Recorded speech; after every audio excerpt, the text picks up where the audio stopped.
Hey, hello everybody. There's a lot of you here. I've been told to walk up and down so that I can talk to everyone. So let's give that a go. Okay, so I'm going to talk about using quality as the framework to grow your NDIS business. And already about 5 times today people have talked about compliance. And I'm not talking about compliance. I'm talking about quality. And I'm going to explain the difference because I'm not here about compliance, but here about how do we elevate the quality of your service offering.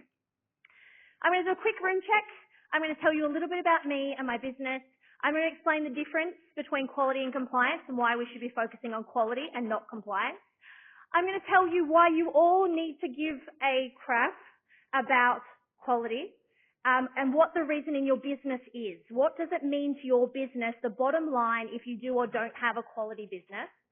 I'm then going to talk about building a strong foundation, how we can have systems to streamline and optimize your business, and then some free resources. And I think I have 20 minutes, so I'm going to be talking really quickly. Okay, so first I want to know a little bit about you before I share a little bit about me. And this is to help me tailor my conversations and examples to who we have in the room and personalize a little bit. So first, if you can raise your hand if you're able, how many people here are registered providers? Cool. Okay, I'd say about almost just over half. How many are unregistered? The other half? Oh, a little bit less. How many are services delivered? How many are core supports providers? No, we did that a minute ago. Okay. How many still providers? A few. Allied health? Yeah. Okay. And other types? Yeah. Who is not an an NDIS provider? Any no providers in the room? Yeah, a couple. Okay, great. How many of you have been through an audit in the last 12 months for my registered friends? Cool. Okay, now keep your hands up. So put your hand up if you just went through an audit. Keep your hands up if that was the best day of your life and you do it again tomorrow. Cool. Okay, I have no clients in this room. Great. All right. So how many of you would say you're audit ready right now? If I said I'm doing an unannounced visit right now, how many people would be ready? Cool. So that's kind of my purpose and what I'm trying to do is, one, I want to make quality and compliance simple and easy so you always comply by default, and that you actually see audit as a time for you to showcase the amazing work you do each and every day with your participants. I've audited hundreds of providers. I have consulted to thousands, quite literally. And I can count on one hand how many providers want to do a bad job. Most people are desperate to do the right thing and have no idea how to comply with the standards. So I've made it my personal mission to try and help you understand what those standards are and not just meet them, which is what compliance is, but completely smash them out of the park and start talking about running quality services, because actually that's what the people we support deserve. Okay, so a little bit about me. I never know what to say about me. I have I'm actually just going to show you some pictures. So that's all my qualifications on that last page. You can have a look at them if qualifications impress you. I love learning. I'm currently doing a PhD, having a look at what the key success factors are of small and medium businesses in government-regulated spaces. They say you have to have a long title, right? Really, it should be, how do we build great NDIS businesses should be the name of my thesis.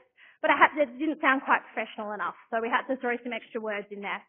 I'm going to show you some pictures and tell you my journey in pictures. I too, like James, believe that why you do what you do and the journey that you have brings you to this point in time with this unique skill set that only you have to serve the purpose that you have. So I'm going to share a little bit of my story. So this is me at 21 years old running my first business. It was called Jelly Beans. We started by running babysitters, which grew to a nanny agency, which grew to a recruitment agency that operated in every state of Australia and had over 1,000 staff. This beautiful person next to me right here is my beautiful cousin Storm, who's still coming to all of my events. That was our first birthday party for my first business. And my beautiful Storm is sitting here today, and that's her sister as well, who doesn't come to my events, just saying.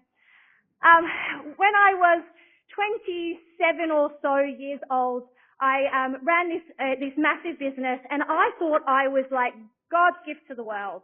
I was in my 20s. I was babysitting for people like I found Madonna's nanny. I found the nanny for the Royal Prince of Saudi Arabia. I babysat for Russell Crowe. I thought I was so amazing, and earning amazing money. For me, it was amazing money because I grew up quite lower socioeconomic, if we want to be politically correct. My godmother pictured there, I moved out of home at 15 and would have been homeless if it wasn't for my beautiful godmother who had no reason to love me. My mum and her were friends for a bare minute, and then she decided she couldn't leave me in the world without making sure I was okay because my home life was very chaotic. And she took it upon herself to look after me. She had cancer and we were sitting in a chemo ward. She was in Melbourne, so I lived in Melbourne quite a lot of my early 20s. And I was sitting with her in a chemo ward and I was playing on my BlackBerry, thinking I was amazing, telling her about all the cool people and things I was doing and all the amazing money that I was making. And she looked me straight in the eye and said, "You have become a spoiled brat and I am not proud of the life that you are living," which was she was very blunt. Maybe that's where I get my bluntness from. And what she said to me, and I left the room for a while and I came back in and she said to me, "There is a baby over there and her mum's trying to have chemo. You need to go and help her." So of course, I'm an early childhood teacher by background. I love babies. I went and held this baby. I walked around for a few hours outside while the mother was getting her chemo, and I walked back in and my godmother said, "Your mission on earth right now forevermore is to get babies out of chemo wards." So I shifted my whole for-profit business to a not-for-profit business, and we provided 400 mums with free childcare while they went through chemo, funded by the Cancer Council for a number of years. That's what that article there is. I won a Cosmopolitan 30 Under 30 award or something like that. I then completely burnt myself out, and there was no way that I could keep running this business. When my godmother passed, we then had about 18 mums over Christmas passing my program, and I simply couldn't deal with the trauma being triggered every time another mother passed away. So I had to do something with these beautiful families that became like I interviewed every babysitter or every nanny myself. I met every family. I sat outside chemo wards more times than most. I was so involved in all these people's lives.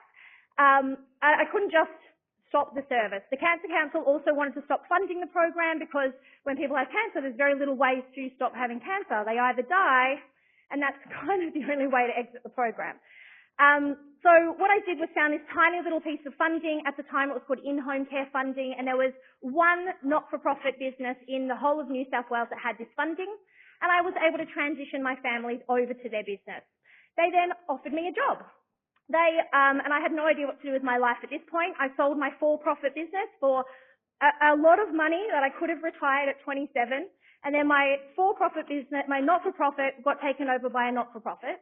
And I really had no idea what I was going to do with my life. I was pregnant with my first child, I think. I have 4. I think it was my first child. And they offered me a job. So they own childcare centres, and I'd worked in childcare centres. They owned an RTO, and I'd been working teaching the Cert 3 of childcare on the weekends and evenings to keep things going.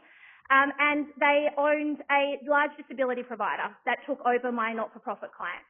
So I joined them, I worked there for 8 years, and I grew their college to $120 million in about 6 years.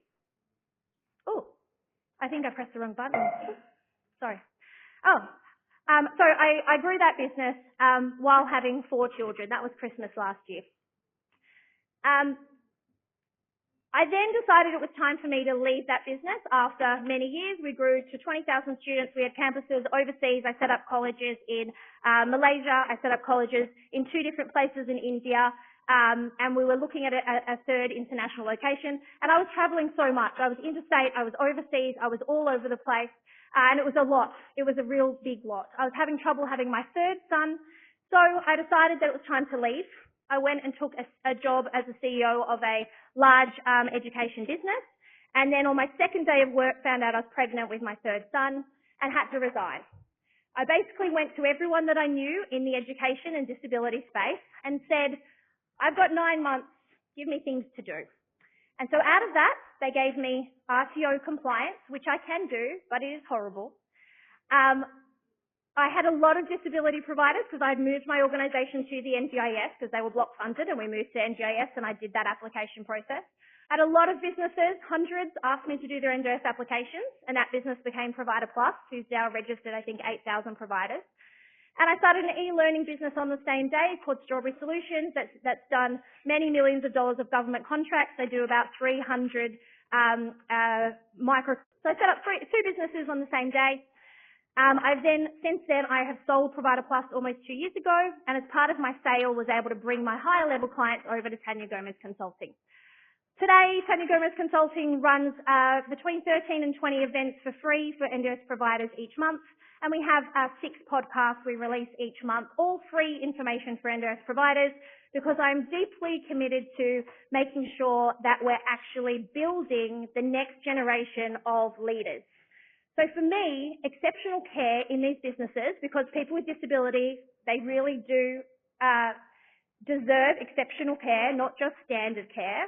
And to have exceptional care, we actually need to have exceptional leaders.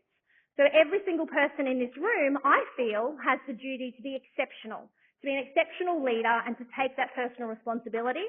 And I can't see anybody else trying to help you guys. And so now what my business does is trying to help you, basically. Oh, and the formatting's out. It's very annoying. So we have 3 pillars in what we do. We have educate, inspire, and connect. So under education, we do audit coaching programs. And I had someone yesterday, or maybe it was today, ask me if I'd sit through the audit and tell them the answers. No, I don't do that, but I do help you to build those skills so that you can answer any question anyone asks you at any time in our audit coaching programs. We run 3 levels of business accelerator programs: launch your business, optimize and scale your NDIS business, and have a number of other online courses. Under Inspire, we run events and summits, one-day events. We have International Women's Day coming up in Melbourne, Sydney and Brisbane in a couple of weeks' time, and other leadership development, as well as our podcast. And then our Connect. So WiseHC are one of our major sponsors of our Provider Collective events. We run them in about 20 locations every month for free for providers. We're about 500 people attend, and there's 187 events for free this year that you can tap into. So that's what I do. So it's much more than just quality and compliance, but now I've been asked to talk about compliance, and so I will start with this. So let's talk about quality and compliance. So for me, they are certainly not the same thing, but we use those words interchangeably. People talk about being compliant, and for me, compliance is just the baseline. It's just the requirement. It's not what you're aiming for. While compliance is the foundation and meeting the baseline requirements, when we talk about quality, we're building upon that. So that's what that picture there is. We're talking about a really strong foundation starting from the bottom up. You can't even think about growing your business if you don't have the foundation to do so. You can't scale your business if you don't have processes and systems that will allow that. You're just going to burn money, burn cash, or burn people. What I want you to be focusing on is constructing robust and sturdy foundations so that everything in your business works well. For me, this is what it kind of looks like, and it should be a circle, but sets kind of look nicer. So we've got regulatory compliance at the bottom. We have quality systems and processes next. Then we have staff training. So unless you have regulatory compliance, you can't really have systems in place. Once you have systems in place, then you need to train staff in them, or they're not systems. Once you have staff in place who will be engaged and are retained, then you actually have responsive service delivery. And once you have responsive service delivery and all those other things, only then can you have a sustainable and prosperous business. Only then are you actually making money, because otherwise any of these things that aren't working is just causing you a whole lot of stress, a whole lot of cash, and you're burning staff along the way. So we try to work through these and make sure that you have all these things in place. So why should you care about quality? According to we only have overseas studies on this, but according to the American Society of Quality, every $1 you spent on your quality management system gives you a return of $6 in revenue. They also found that organizations that prioritize quality are just more profitable. They also have a better market share than anyone else. In the NDIS, the real saving from my perspective is your audit cost. Not only the cost of actually paying for the audit, but preparing for audit, as well as any corrective closeout audits you might have when you do have non-compliances. The European Foundation found that companies with strong quality have a 10 to 20% higher productivity rate because people know what to do, in what order, every time, as opposed to everyone doing their own thing and making it up as they go. Harvard found that on average, employees in quality organizations have a more than 46% increase in productivity. Imagine getting 46% more out of your staff. That's what a good system and a good a quality setup can have for you. In NDIS, staff turnover is the largest issue, in my opinion. It's the largest issue. If you can't grow your business, it's not because you can't find participants, it's because you can't find staff to support your participants. And staff turnover is due because you don't have a quality system to induct staff, train staff, and retain staff. You also can't ensure consistency between every single worker, so your customers then feel unsure and don't trust your organisation because of a lack of consistency. So, for NDIS specifically, compliance is keeping your funding as an organisation, but quality is being able to grow without compromising the quality of supports to participants you serve. Quality equals happier staff and a more productive workforce. So how can we start? How can we start to build a strong foundation? So to grow, you need to have a strong foundation. So for me, we start with the participant life cycle and we look at the pain points in each journey. I can give you the slides if you'd like. So participant life cycle looks something like this to me. We have an inquiry stage and a suitability assessing stage. We do an intake. If this is for a still provider, we might do a transition to the home process. We start delivering services. We should all be reviewing everything at 12 months. And then you might have complaints and incidents somewhere across there. And then we have exit or transition. So what we want to do is actually figure out what are the pain points in each of these stages of our participant journey. How do we automate them with technology? How do we systemize them and document them? Is there parts of the process we can push offshore to save money and optimize and streamline our flow? Is there things that your staff are doing that's not within their skill set that's causing them to leave? Has anyone ever had a still house manager or a case manager who has left because they simply can't stand the amount of paperwork they're doing? Yes, I think we all have. And the reason for that is it's not their skill set. The more we can get people who want to work with people, working with people, and not touching our admin, the happier they are, the more that they stay in your business. To set up a strong foundation, we need to have a look at where is there lost time and effort? Where can we automate? How can we reduce costs with lower level resources? And how do we make sure we document all of this so that it's repeatable? Think about the McDonald's model. You can go to a McDonald's anywhere in the world, and I'm not saying it's the best food, but you don't go there for the best food. You go there for a consistent eating experience. You know what your chocolate shake is going to taste like. You know what whatever else you eat. I haven't been to McDonald's in a very long time. But we know what it's going to be like. It's that consistent experience built on processes and systems that ensure the output is consistent. And that's really what quality is about, a consistent output. From my early childhood teaching and brain, how we build trust with people is consistent, predictable, and reliable caregiving. If you're always consistent, always predictable, always reliable, we build trust. And when people build trust with us, then they're likely to want to stay with you, be engaged with you, be retained. And that's not just your participants, but your staff also. So here's just another example of a process map that kind of works out what those stages are. You might map this out and realize, hang on a second, at the preparing document stage, I'm filling out 19 separate forms. 19 separate forms that my staff are filling out. How about we put them into one document and we remove the name and NDIS plan and date of birth from every single form and put it in the footer? We've just saved ourselves an hour. How about we think about, hang on, can we get all that information on the referral form that comes on the website and that information automatically pushed to our service agreements? How much time would that save? How consistent would it be? It's not then relying on Mary, your intake officer, to read it. It's a system in place that is there regardless if Mary's there or Mary's not. So by adding quality systems and processes, you can be sure that you can continue taking on participants because you can trust your system is scalable. You can trust that whatever you put in there, like a sausage machine, you put a participant in and it's going to have the same level of care each and every time. This permeates all facets of your business to help you streamline. You can do this for your participant journey, your staff journey, your finances and payroll, your marketing and sales, and your reporting and business metrics, and everything else. But these are the key areas that I see give you the biggest bang for your buck if you can streamline those.